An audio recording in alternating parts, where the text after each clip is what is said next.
यह कहानी है उत्तर प्रदेश के एक छोटे से गांव की। गांव के छोर पर एक टूटी फूटी झोपड़ी थी। उसकी खपरेलें आधी टूटी हुई थीं और दरवाजा हवा में चरमराता था। अंदर 3 लोग रहते थे, रामू किसान, उसकी पत्नी गोमती और बूढ़ी गंगा देवी। रामू मेहनती था, पर किस्मत जैसे उसकी दुश्मन बन चुकी थी। 3 साल से बारिश ने उसका साथ नहीं दिया था। कभी सूखा, कभी ओले। इस बार तो फसल जलकर राख हो गई थी। उस सुबह जब सूरज की पहली किरण खपरेल पर पड़ी, रामू खाट पर बैठा सिर पकड़कर बोला, माँ, अब तो कुछ समझ नहीं आता। खेत ने दगा दे दिया, न बीज बचा न अनाज। अब क्या करूं?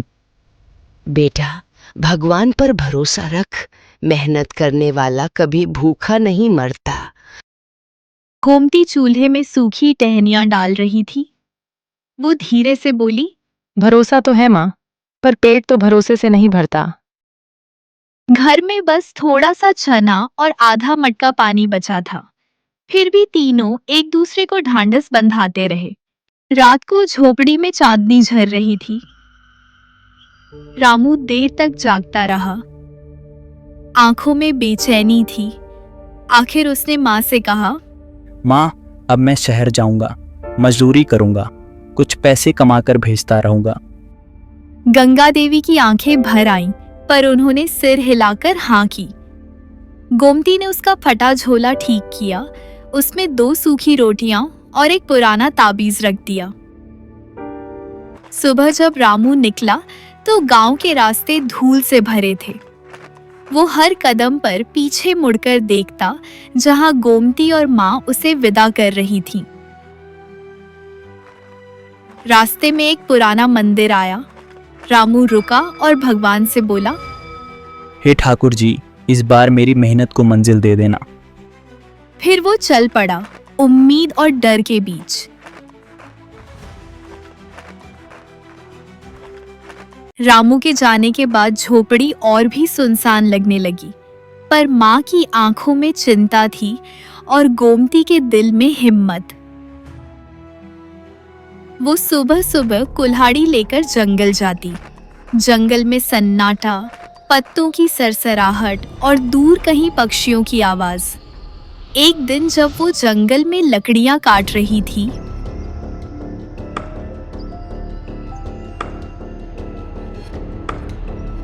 पीछे से आवाज आई।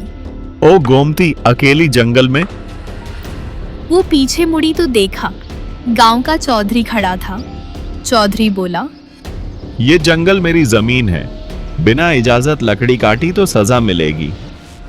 गोमती डर गई, हाथ जोड़कर बोली, मालिक, बस 2 लकड़ी ले जाऊं, माँ बीमार हैं। चौधरी हंसते हुए बोला, हाँ, आज ले जा, कल से बिना पैसे कदम मत रखना।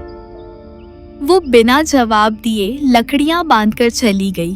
उसके पीछे चौधरी की आंखों में लालच था और आगे गोमती के दिल में डर। आगे रास्ते में गांव की औरतें मिली।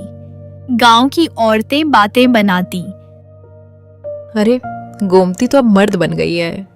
सुना है चौधरी उसे देखता है जंगल में। गोमती बस मुस्कुराती और कहती, लोगों की बातों से पेट नहीं भरता। रात को घर लौटी तो माँ को बुखार था। अगली सुबह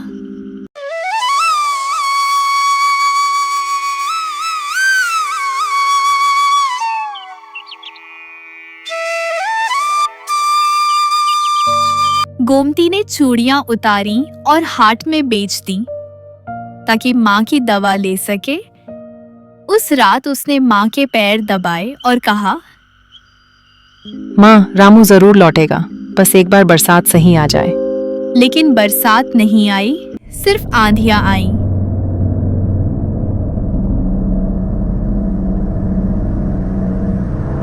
तीन हफ्ते बाद गांव में एक खबर आई।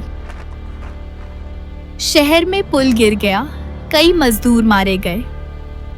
गोमती का दिल कांप गया। वो भागती हुई चौपाल पहुंची। कौन कौन घायल है? गांव के चौधरी ने बोला। नामों की लिस्ट आई है, आधे मजदूर लापता हैं। उस रात उसने मंदिर में दिया जलाया और फुट फूट कर बोली, हे ठाकुर जी, तू अगर है तो मेरे रामू को लौटा दे। माँ के आंसू भी थम नहीं रहे थे। झोपड़ी के भीतर अब सिर्फ सन्नाटा था। अगली सुबह गोमती फिर जंगल गई। वो चुपचाप पेड़ काट रही थी जब उसकी नजर झाड़ियों में किसी चीज पर पड़ी। एक फटी हुई थैली थी, मिट्टी में सनी। थैली पर लिखा था रामू। गोमती के हाथ कांप गए। उसने थैली खोली। अंदर उनकी शादी की एक पुरानी फोटो थी। वो घुटनों के बल बैठ गई और चीखकर बोली, नहीं ठाकुर, ऐसा मत कर।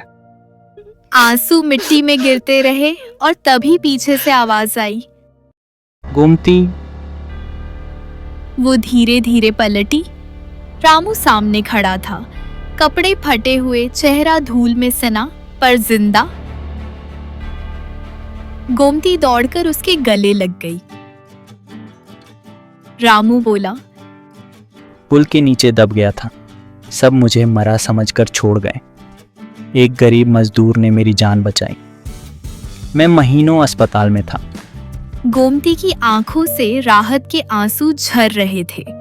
वो बोली, भगवान ने तुझे नहीं, मेरे भरोसे को बचाया। जब गांव के चौपाल पर खबर फैली कि रामू लौट आया, चौधरी गुस्से में झोपड़ी आया। अरे रामू, तेरी बीवी ने मेरे जंगल से चोरी की थी। रामू ने डटकर कहा, चोरी नहीं, मेहनत की थी वो। अब मैं खुद उस जमीन का मालिक बनूंगा। फिर उसने अपना थैला खोला। उसमें नोटों की गड्डियां थीं। शहर के मालिक ने मेरी ईमानदारी देखकर मुझे ठेका दिया। अब मैं अपने खेत फिर से खरीदूंगा। गंगा देवी की आंखों से आंसू बह निकले। देखा बेटा, मेहनत और सच्चाई का फल देर से मिलता है, पर मिलता जरूर है। चौधरी शर्मिंदा होकर चला गया। अगले महीने झोपड़ी में फिर से हंसी लौट आई। गोमती बीज बोती, रामू हल चलाता और माँ चौखट पर बैठकर भगवान का नाम लेती। जब खेत में हरी फसल लहराई तो गोमती ने आसमान की तरफ देखा और बोला, भगवान ने हमें परखा मगर हारने नहीं दिया। अब वही गांव के लोग जो चौपाल पर बैठकर ताने देते थे, आज कहते, गोमती जैसी बहू और रामू जैसा बेटा हर घर में हो तो गांव कभी गरीब ना रहे। कहानी का अंत। मेहनत कभी व्यर्थ नहीं जाती, बस भरोसा बनाए रखो। सीख, कठिनाई चाहे जितनी भी हो, मेहनत और सच्चाई से की गई कोशिशें एक दिन चमत्कार जरूर लाती हैं।